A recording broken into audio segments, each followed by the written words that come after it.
Hi everyone, मैं ऋचा गिरी। इस video में हम जेंडर पढ़ेंगे और उससे रिलेटेड टर्म्स पढ़ेंगे। तो ये टर्म्स पिछले सीटीईटी में आ चुके हैं और आगे आने की भी संभावना है। हर साल इससे रिलेटेड एक ना एक क्वेश्चन पूछा जाता है। इनफैक्ट स्टेट टेट्स में भी इससे रिलेटेड क्वेश्चंस आते हैं। तो हम इसे वन बाय वन पढ़ेंगे कि वो कौन कौन से टर्म्स हैं और उसके बाद हम इससे रिलेटेड क्वेश्चन और आंसर्स करेंगे जो कि पहले आ चुके हैं। तो यहाँ पे हम देखेंगे जेंडर क्या होता है, जेंडर रोल क्या होता है, जेंडर बियास, जेंडर डिस्क्रिमिनेशन क्या होता है, जेंडर इक्वालिटी के बारे में पढ़ेंगे, जेंडर स्टीरियोटाइपिंग के बारे में पढ़ेंगे, जेंडर आइडेंटिटी के बारे में पढ़ेंगे। फिर हम क्वेश्चंस भी लेंगे। तो सबसे पहले हम देखते हैं जेंडर है क्या। तो जेंडर वो रोल्स और रिस्पॉन्सिबिलिटीज हैं मैन और वुमेन की जो कि क्रिएट की जाती हैं फैमिलीज में, सोसाइटीज में और कल्चर्स में। तो ये वैरी करेगा क्योंकि फैमिली तो एक नहीं होती, बहुत सारी फैमिलीज होती हैं। तो डिफरेंट फैमिलीज के कारण जेंडर वैरी करेगा, डिफरेंट सोसाइटीज के कारण वैरी करेगा और डिफरेंट कल्चर्स के कारण भी वैरी करेगा। जो भी कैरेक्टरिस्टिक्स होता है मैन और वुमेन का, एप्टीट्यूड या एटीट्यूड होता है या बिहेवियर होता है, वो कौन तय करता है? वो सोसाइटी तय करेगी, फैमिलीज तय करेंगी और कल्चर्स तय करेंगे। जो जेंडर रोल्स हैं और एक्सपेक्टेशंस हैं वो लर्न किए जाते हैं। तो बचपन से ये सिखाया जाता है मेन को कि उनका ये काम है या उनका ये एटीट्यूड होना चाहिए, ऐसा एप्टीट्यूड होना चाहिए, और वुमेन के ऐसे ऐसे कैरेक्टरिस्टिक्स होने चाहिए या ऐसा एटीट्यूड होना चाहिए।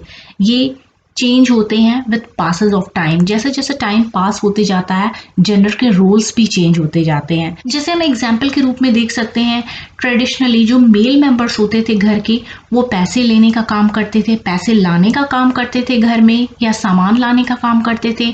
उन पैसों से या उन सामान से महिलाएं खाना बनाती थी, घर में घर का काम करती थी और बच्चों की परवरिश करती थी।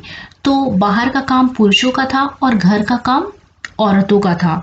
But with passes of time ये रूल्स में थोड़े थोड़े चेंजेस आ रहे हैं। वैसे तो धारणा ये है कि घर का काम औरतें करेंगी, बाहर का काम मर्द करेंगे, but due to educational revolution changes आए हैं रूल्स में। जो घर का काम है उसमें हाथ बटा रहे हैं पुरुष, और बाहर का काम है उसमें महिलाएं भी बढ़ चढ़ कर भाग ले रही हैं। तो आगे हम और देखेंगे एग्जाम्पल जो हम जेंडर रोल्स पढ़ेंगे। जेंडर रोल्स वेरी करता है between different culture and between different society. In fact gender role को वेरी करने में और भी दूसरे फैक्टर्स इंपॉर्टेंट रोल प्ले करते हैं। तो पॉलिटिकल स्टेटस हो गया, क्लास हो गया, एथनिसिटी, फिजिकल और मेंटल डिसेबिलिटी, तो ये सारे फैक्टर्स के कारण भी जेंडर रोल्स वेरी करते हैं, चेंज होते हैं, एज के कारण चेंज होते हैं। तो ये सारी चीज़ें हैं वो जेंडर रोल्स को चेंज करती हैं।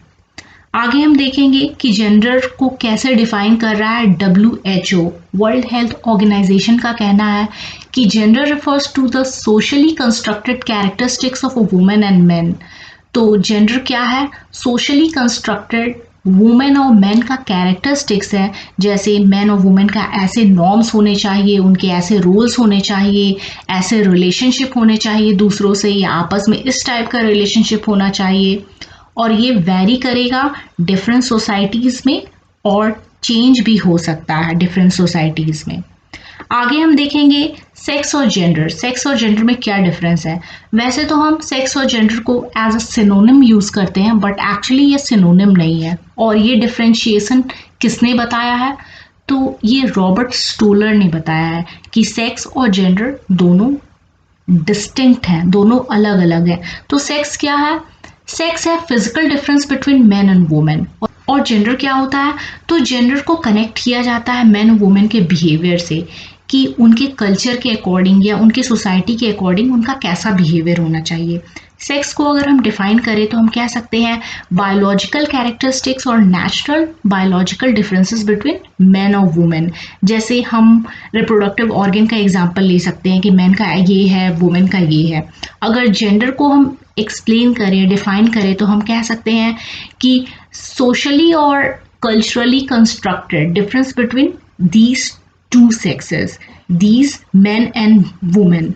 तो यहाँ पे सोसाइटी क्या कहती है कि कैसा मेन का बिहेवियर होना चाहिए, कैसा वुमेन का बिहेवियर होना चाहिए। जैसा हमने ऑलरेडी डिस्कस कर रखा है, सोसाइटी यहाँ एनकरेज करती है या टीच करती है कि दोनों सेक्सेस कैसे डिफरेंटली बिहेव करने चाहिए या किस टाइप का इनका कैरेक्टरिस्टिक्स होना चाहिए। नेक्स्ट हम देखेंगे जेंडर रोल। तो हमने जेंडर में काफ़ी हद तक कवर कर लिया है कि जेंडर रोल क्या होता है। तो ये सोसाइटी द्वारा और कल्चर द्वारा कंस्ट्रक्ट किया हुआ ऐसा कंस्ट्रक्शन होता है या ऐसा एक्सपेक्टेशन होता है मैन और वुमेन के लिए कि उन्हें कैसे बिहेव करना चाहिए, उनका क्या कैरेक्टरिस्टिक्स होना चाहिए, उनका क्या रोल्स और रिस्पॉन्सिबिलिटी होना चाहिए बेस्ड ऑन नॉर्म्स और स्टैंडर्ड, जिसे किसने क्रिएट किया है, सोसाइटी ने और कल्चर ने। तो जेंडर का रोल कैसा होना चाहिए, उनके इन्वायरमेंट के अकॉर्डिंग, फैमिली के अकॉर्डिंग, मीडिया, पीयर्स और एजुकेशन के अकॉर्डिंग। तो जेंडर रोल्स कल्चरली, सोशली और फैमिली वाइज कंस्ट्रक्ट किए जाते हैं। जैसा कि हमने डिस्कस किया कैसे मेल और फीमेल को सोचना चाहिए, कैसे उन्हें ड्रेस पहनना चाहिए, कैसे इंटरेक्ट करना चाहिए with in the context of society. तो ये सारी चीज़ें कौन बताता है, तो सोसाइटी और कल्चर बताती है और यही जेंडर रोल है। बहुत सारे सोशलाइजिंग एजेंट हैं जैसे parents, teachers, peers, movies, television, music, book, religion. तो ये सारे टीच करते हैं और इन्फोर्स करते हैं कि जेंडर का रोल कैसा होना चाहिए through out their life span. Parents जैसे बताता है, बच्चों को पालता है, उन्हें इन्फ्लुएंस करता है कि वो बड़े होके कैसे होंगे। जेंडर रोल का एग्जाम्पल ले लिया जाए तो हम कह सकते हैं ट्रेडिशनली फादर्स अपने सन को ट्रीट करते थे कि कैसे चीज़ों को फिक्स करनी चाहिए, कैसे चीज़ों को बिल्ड करनी चाहिए, कैसे बाहर में काम करना चाहिए या कैसे पढ़ाई करनी चाहिए। और मदर्स अपनी डॉटर्स को टीच करती थी कि कैसे कुकिंग करना चाहिए, कैसे सिलाई करनी चाहिए, कैसे हाउस कीपिंग का काम करना चाहिए, एट्सेट्रा। तो विथ पासेस ऑफ टाइम ये रोल्स बदल रहे हैं। जैसे पहले पुरुषों का काम था बाहर का काम देखना और महिलाओं का काम था घर का काम देखना, बट धीरे धीरे रोल्स में चेंजेस आ रहे हैं। महिलाएं भी बाहर के काम में बढ़ चढ़कर हिस्सा ले रही है और पुरुष भी महिलाओं का साथ देते हुए घर में काम कर रहे हैं। तो इस तरीके से विद पासेस ऑफ टाइम या डिफरेंट डिफरेंट सोसाइटी में, डिफरेंट डिफरेंट कल्चर में जेंडर रोल वेरी कर रहा है। नेक्स्ट हम देखेंगे general bias and general discrimination. तो ये होता क्या है, जब हम किसी एक जेंडर के प्रति झुकाव रखते हैं या किसी एक जेंडर को हम फेवर करते हैं और दूसरों को नहीं करते हैं, तो ये जेंडर बियस होता है। इसका हमेशा इम्पैक्ट नेगेटिव होता है, वो नेगेटिव स्मॉल रूप में आए या उसका लार्ज कंसिक्वेंसेस आए। तो जेंडर बियस में अगर एग्जाम्पल के तौर पे लिया जाए तो हम देख सकते हैं अगर क्लासरूम एक्टिविटी में, स्पोर्ट्स में सेलेक्ट करना हो तो अधिकतर टीचर्स बॉयज़ को सेलेक्ट करते हैं, और डांस या सिंगिंग में सेलेक्ट करना हो तो टीचर्स गर्ल्स को प्रेफरेंस देते हैं। तो यहाँ पे हॉलिस्टिक डेवलपमेंट नहीं हो पाता है स्टूडेंट्स का। जैसे स्पोर्ट्स में केवल बॉयज़ आगे बढ़ने लगते हैं और जो डांस या सिंगिंग वाली एक्टिविटीज़ है उसमें गर्ल्स आगे बढ़ने लगती हैं।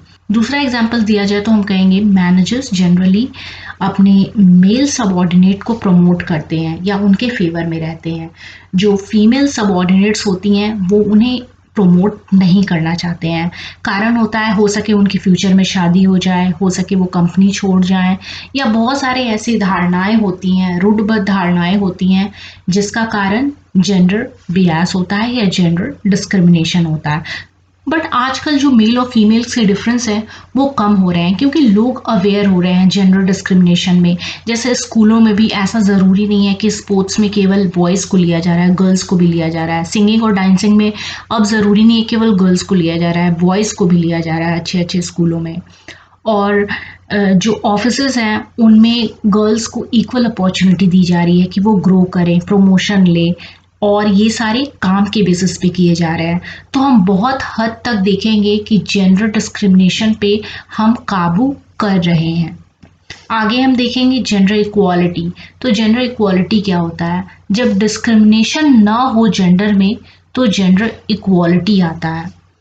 आगे में जेंडर इक्विटी क्या है, तो जेंडर इक्विटी प्रोसेस है जिसमें मेन और वुमेन के लिए फेयर डिसीजन लेना, दोनों को इक्वल अपॉर्चुनिटी प्रोवाइड करना, ये जेंडर इक्विटी है। और जेंडर इक्विटी के कारण ही जेंडर इक्वालिटी आता है। नेक्स्ट देखते हैं जेंडर स्टीरियोटाइपिंग। तो तो ये क्या होता है? स्टीरियोटाइप ओवर जनरलाइज बिलीफ होता है किसी भी पर्टिकुलर समुदाय के लोगों के लिए। हम किसी पर्टिकुलर समुदाय के लोगों के लिए सोचते हैं कि ये ऐसे होंगे, या किसी एक जाति के लोगों के लिए हम सोचते हैं कि ये ऐसे होंगे, या कोई पर्टिकुलर रीजन के लोगों को हम सोचते हैं कि साउथ के पीपल ऐसे होते हैं, नॉर्थ के पीपल ऐसे होते हैं। तो ये और कुछ नहीं, ये स्टीरियोटाइपिंग थिंकिंग होती है। इसे हम रूढ़िबद्ध धारणाएं कहते हैं हिंदी में। जेंडर स्टीरियोटाइप्स क्या होते हैं? तो जेंडर स्टीरियोटाइप्स, अगर हम जेंडर्स के लिए जनरलाइज थिंकिंग रखते हैं या जनरल बिलीफ रखते हैं कि उनका ऐसा एट्रीब्यूट्स होना चाहिए, ये डिफरेंसेस होने चाहिए, उनके ये रोल्स होने चाहिए ऐसे ग्रुप के लोगों के लिए, तो वो जेंडर स्टीरियोटाइपिंग कहलाती है। जेंडर स्टीरियोटाइप पॉजिटिव सेंस में भी होता है, नेगेटिव सेंस में भी होता है। अगर हम स्टीरियोटाइप को नेगेटिव सेंस में कहें, रूढ़िबद्ध धारणाएं जो नेगेटिव सेंस में होती हैं, जैसे एक मैन कहता है कि वुमेन युद्ध नहीं कर सकती या लड़ाई के मैदान में नहीं जा सकती, वहीं वुमेन नेगेटिवली मैन के लिए कहती हैं कि मैन कुछ नहीं करते हैं, केवल स्पोर्ट्स देखते हैं। तो ये नेगेटिव कॉनोटेशन है। अगर पॉजिटिव कॉनोटेशन हम कहेंगे स्टीरियोटाइपिंग में या रूढ़िबद्ध धारणाएं पॉजिटिव भी होती है। जैसे कहा जाता है कि वुमेन बेटर केयर गिवर है, वो बच्चों का अच्छा लालन पालन कर सकती हैं, और जो मेन है उन्हें कहा जाता है कि वो अच्छे से अर्निंग कर सकते हैं, वो बेटर प्रोवाइडर्स हैं। तो ये सारे रूढ़िबद्ध धारणाएं हैं, स्टीरियोटाइप बिलीफ है, और ज़रूरी नहीं है हर केसेस में ये सही हो। जैसे as per stereotype belief women को बेटर केयर गिवर कहा जाता है, बट रियल में ये देखा जाता है या देख हम सकते हैं कि वुमेन से ज़्यादा मेन बेटर केयर गिवर हो सकते हैं किसी किसी केस में।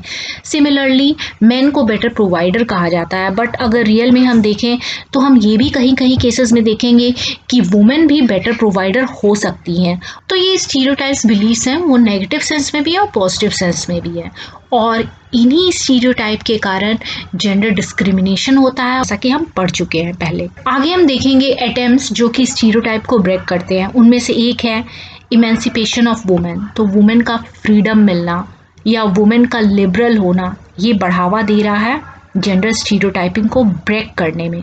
तो जो भी रूढ़िबद्ध धारणाएं थी वुमेन के बारे में, वो धीरे धीरे कम हो रही हैं due to emancipation of women. Individual का रोल ग्रो हो रहा है। इंडिविजुअल केवल एक जगह पे सीमित नहीं रह रहा है, वो अपना रोल एक्सटेंड कर रहा है, जैसे घर के भी कामों में, बाहर के भी कामों में, चाहे वो मैन हो वो या वुमेन हो, वो आजकल घर के भी कामों में हिस्सा ले रहे हैं, बाहर के भी कामों में हिस्सा ले रहे हैं। तो इसके कारण जो धारणाएं बनी हुई थी मैन के लिए और वुमेन के लिए, वो धीरे धीरे कम हो रही है।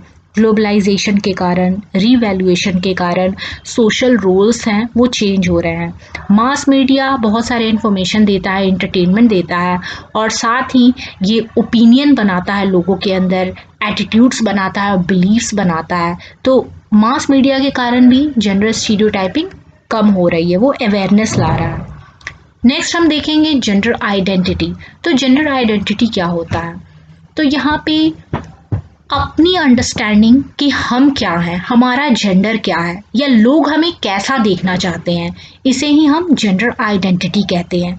जैसे बहुत सारे लोग सिस जेंडर होते हैं, जैसे सिस जेंडर, जैसे my name is Richa and I am a girl, ये मैं एक्सेप्ट करती हूँ और सामने वाला भी एक्सेप्ट करता है कि आई एम अ गर्ल और वुमेन, तो ये सिस जेंडर होता है।